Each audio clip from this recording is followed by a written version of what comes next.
Halo sahabat-sahabat Dema Hendrik sekalian dimanapun saat ini berada di seluruh Indonesia. Sahabat-sahabat pionir dimanapun saat ini. Saya menjumpai kembali teman-teman. Saya berharap teman-teman dalam keadaan yang sehat senantiasa. Amin. Tetap semangat. Nah, hari ini saya akan memberikan sebuah informasi kepada teman-teman yang muncul ya, yang tampil di beranda kita yaitu di aplikasi Pi Network ya. Ini ya, seperti ini teman-teman ya. What's Pi building ya? Apa itu gedung Pi ya? Jadi saya akan membacakan informasi atau terjemahannya buat rekan-rekan sekalian ya, yang mungkin tidak terlalu paham bahasa Inggris. Ya, kita belajar sama-sama.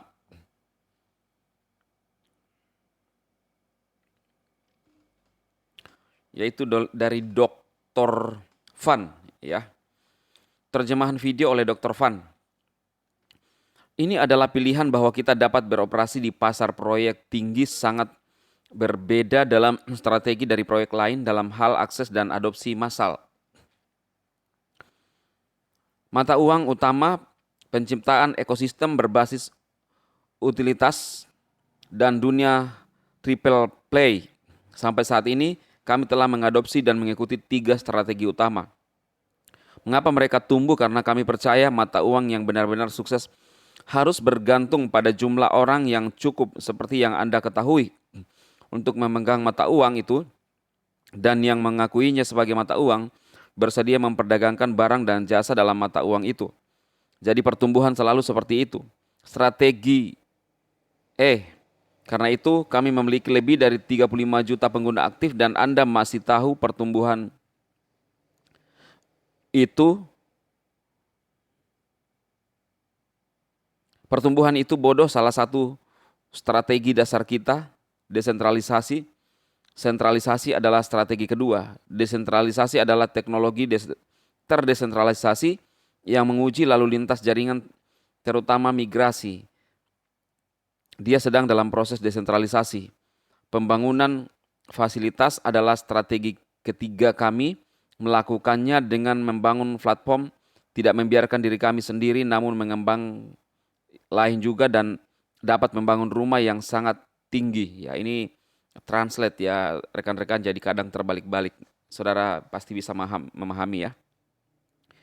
Bicara tentang membuat gadget, sementara ketiga strategi ini masih berlaku pada periode saat ini. Di masa depan kami ingin menekankan bahwa ayo lebih lanjut tentang utilitas dan apa alat praktis untuk membangun kami ingin mengubah masyarakat ini dari masyarakat yang digerakkan secara eksternal menjadi masyarakat yang digerakkan secara internal. Ini adalah 2 konsep.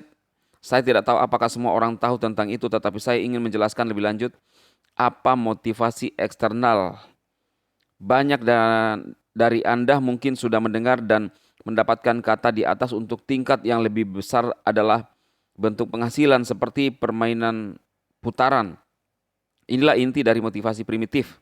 Tentu banyak yang gagal. Motivasi eksternal adalah mekanisme yang sangat kuat. Itu bisa menyatukan sekelompok orang yang berminat. Ini juga memotivasi orang untuk menerapkan dan melakukan sesuatu bersama-sama. Tetapi itu tergantung pada bagaimana itu digunakan, bagaimana proyek menggunakannya, dan apa yang dilayaninya. Motivasi internal berarti memberikan manfaat nyata. Artinya ini keuntungan ya rekan-rekannya. Motivasi secara internal. Berada di dunia hiburan berarti seorang sedang bersenang-senang, saatnya praktis dan nyaman. Nah, memberikan hal-hal yang tidak akan terjadi tanpa produk ini atau memecahkan masalah nyata yang Anda butuhkan. Jika Anda termotivasi oleh ini, Anda akan melakukannya. Nah, dengan ini produk tertentu jadi contoh penggunaan sistem yang melekat dengan merangsang misalnya telekonferensi, video Zoom, alat. Orang-orang menggunakan alat ini untuk kebutuhannya bertemu dengan orang lain, orang yang jauh, dan kebutuhan ini harus dipenuhi. Ini adalah fasilitas umum, orang tidak tidak menggunakan kamar. Jadi bukan ruangan ya. Itu tergantung pada seberapa tinggi atau rendah harga saham. Contoh lain adalah penggunaan iPhone kami. Apakah saham Apple tidak terpengaruh, tidak mau hari ini misalnya saham Apple berfungsi. Saya tidak lagi menelpon teman, jangan. Ini belum tentu demikian. Itulah sebabnya produk-produk ini secara inherent memotivasi pengguna untuk menggunakannya. Jadi ini motivasi internal, artinya karena kita tahu manfaatnya maka kita menggunakannya produk-produk itu. Kurang lebih seperti itu pengertiannya ya rekan-rekan. Nah sama halnya yang dijelaskan di PAI ini adalah motivasi dari dalam itu artinya kita merasakan manfaatnya. Ya inilah yang dibangun, yang disampaikan oleh Dr. Van ya memberikan motivasi. Kita termotivasi itu karena kita merasakan hasilnya, bukan hanya dari luar saja, ya. Karena didorong, ya, mungkin diberikan semacam iming-iming, ya. Tetapi ini yang disampaikan ingin itu kita rasakan sendiri sehingga kita termotivasi dari dalam, ya kurang lebih seperti itu. Sangat panjang ya teman-teman. Nah, kita lanjut ya. Kita langkai aja. Coba ya. Menghindari perang ini adalah alasan utama mengapa Dr. Kokalis menyatakan di kertas putih bahwa Pi tidak memiliki nilai. Beberapa orang tidak mengetahui hal itu dan itu adalah kode rahasia untuk mengalihkan pandangan lawan dari Pi. Tetapi tingkat di mana kita bukan Dr. Kokalis telah membuat masyarakat mengetahui bahwa harga Pi bergantung pada mereka dan sebagai masyarakat kita cukup pintar untuk mengambil banteng dengan tanduknya. Ya ini strategi. Ketika kami mencapai 314.159 dolar, beberapa orang mengira kami adalah pelawak. Wow, ini dia ungkapkan ya. Bahwa hal itu tidak akan pernah terjadi, tetapi sekarang dilakukan pada mereka bahwa kami benar-benar serius karena beberapa orang telah menyerahkan barang-barang mereka dengan jumlah seperti itu, ya. Kami memiliki beberapa transaksi seperti 0 ya sekian ya 0,000002 ya.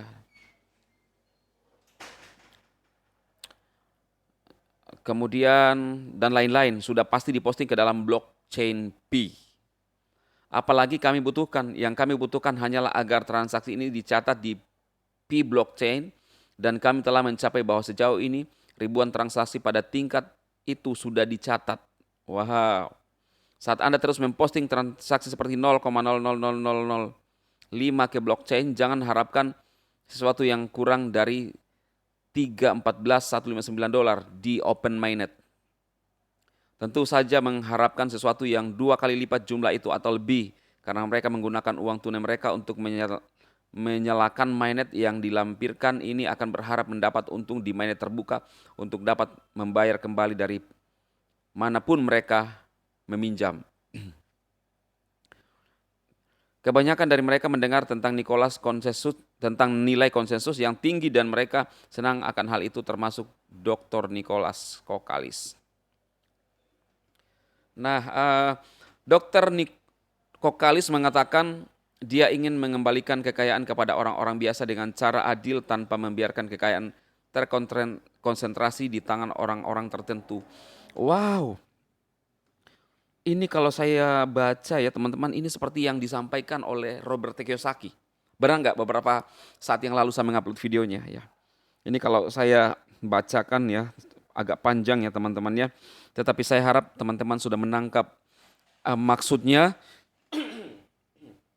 Bahwa visi dan misi daripada Dr. Nicholas Kokalis untuk mensejahterakan orang-orang yang percaya akan hal ini, ya. Saya rasa ini kabar gembira bagi teman-teman sekalian.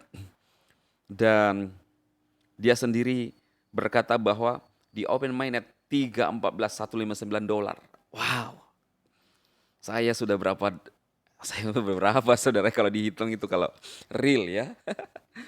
Kalau benar-benar itu sudah terjadi, ya saya sudah lumayan lah teman-temannya, lumayan. Tapi tetap walaupun kondisi seperti ini kita tetap semangat. Ya, kita percaya saja. Orang yang percaya, ya dia akan mendapatkan. Yang tidak, yang hanya nyinyir ya seperti kemarin saya upload yang apa ya kemarin saya upload ya. Apa lagi ya? Kurang waras ya. Judul saya kemarin apa ya rekan-rekannya? Saya lupa. Komentar daripada seseorang itu ya di video saya dia berkomentar mencela ya. Eh, Padahal kalau kita lihat orang-orang kurang waras itu suka musik orang-orang yang waras. Ya, jadi seperti itu teman-teman. Oke, cukup ya. Tetap semangat dan yakinlah. Keyakinan itu ada dalam diri kita. Kitalah yang menentukan keberhasilan kita. Saya berharap teman-teman selalu semangat, ya, tekun.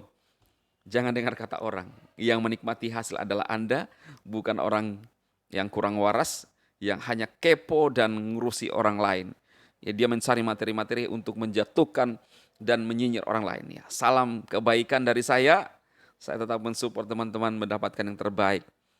Oke, sukses dan salam kebaikan.